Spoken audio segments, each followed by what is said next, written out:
Hey, come on guys, come on, step up. I have some great stuff for you to buy today. So please come on, check it, gather around, come on. Okay, just you? That's fine. Don't need a big audience for this. So let's see here. What are you interested in? Oh, here you go. You'd be like that big guy on TV. You know, become the champion. And everything. You know, this is real. This is pure plastic. Okay, not interested? Okay, we'll get rid of that. How about a prototype game? No? Okay. Skip that. You know, gotta catch them all. You know, I got them all. You can catch them. No? You are a hard sell. So let's see here. I got this. You know, tiny little box, but don't worry, it's bigger on the inside. Nothing? Okay. How about this? This is a very rare find. This bag is coveted by many people in geek culture. You will find this wherever geeks are congregating. This is a very, very rare find because inside there's actually a very full bottle of... It's not full. Okay, anyways, let's skip that. And, oh, I know what you want. This is very rare. This is very hard to find, but this is the original trilogy on Laserdisc. Come on, you know you want this. Finally, you're interested. Okay, so I could let that go for, let's say, 2 6s, a 5, and 2 2s. What do you mean you don't understand? Oh, you must not be from around here. So you don't understand the currency here at the Dice Bazaar.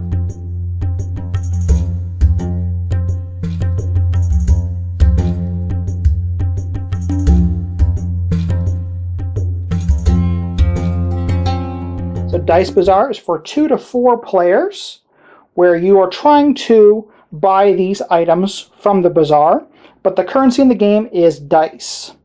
So the first thing you're going to do is to set up the game is you're going to determine how many players are playing, and you're going to set the decks. You're going to put 3 per player of these cards into these first 3 decks, which are the spice, the teapots, pottery, and then 2 per player, which are the gems, which are worth the most points at the end of the game. To set up the price for these, we're going to go ahead and you're going to roll these white dice. So you roll 2 for the first one. We got double 4s there. We roll 3 for the next one. We got 1, 4, and 5 for that one. 4 for the pottery. We got double 6s, a 3, and a 2. And the last 5 go for there. So we got 1. We have 3 2s and a 5. And that sets the beginning market. And you're going to go ahead and you're going to grab yourself a player board and the dice that match that board. And when it is your turn, you're going to roll your dice for your initial roll and see what you got here. So I got 3 4s, a 3, and 2 1s. So what you're going to start doing is you're going to start placing these dice on the board and allocating them to buy certain items here. So looking here, I have 2 4s I can put right there, so I can buy that right away. See here, I have, well, a 1 can go here and a 1 can go there because I can buy those maybe next turn. A 3 can go towards here, and my 4 has to go right here. Now, you don't have to place all of your dice if you don't want to, but I had a place for all of them, so I might as well do that. Well, looking, I have filled a space here, so I'm going to go ahead and spend these 2 dice, and I'm going to buy a spice.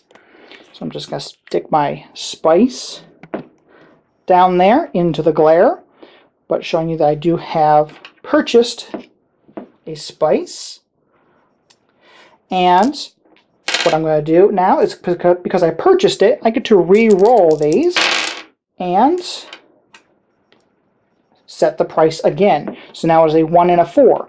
So if anybody else had a turn and they no longer have a 1 or a 4 on their place, they'll have to take those dice off.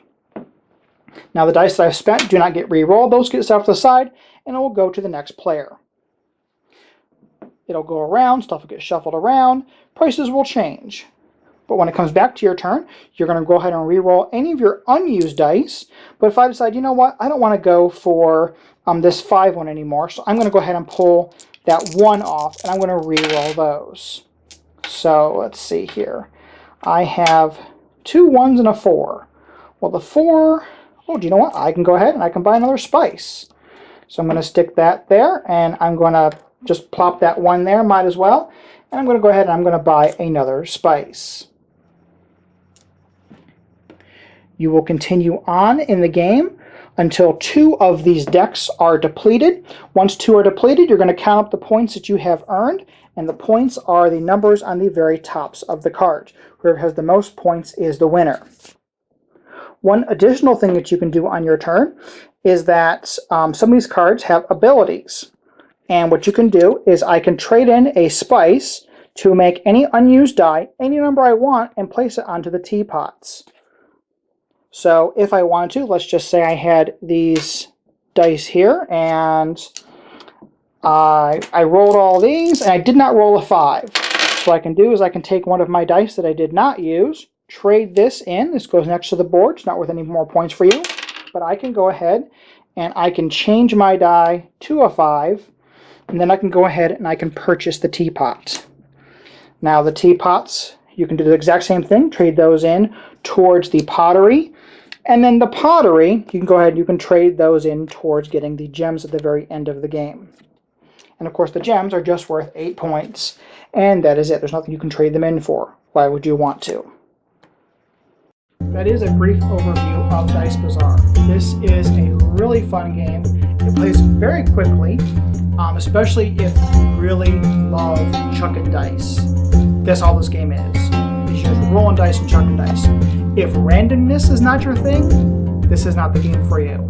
But this one is high up on my list. I really like breaking this out. This is a great filler game. So if you just have a little bit of time to break out a game in between some bigger games, break this out, throw some dice, have a little bit of fun.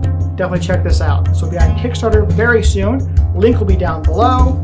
And as always, thank you for watching. I have all of my links off to the side there, so you can please like, subscribe, all that fun stuff. My subscribe button is right down there. So please, make sure you follow Cloak and Meeple everywhere you can. And thanks for watching.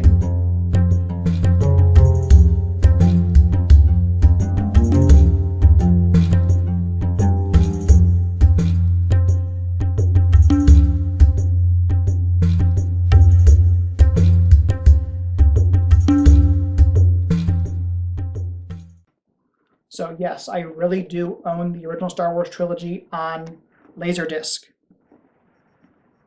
But I don't own a Laserdisc player.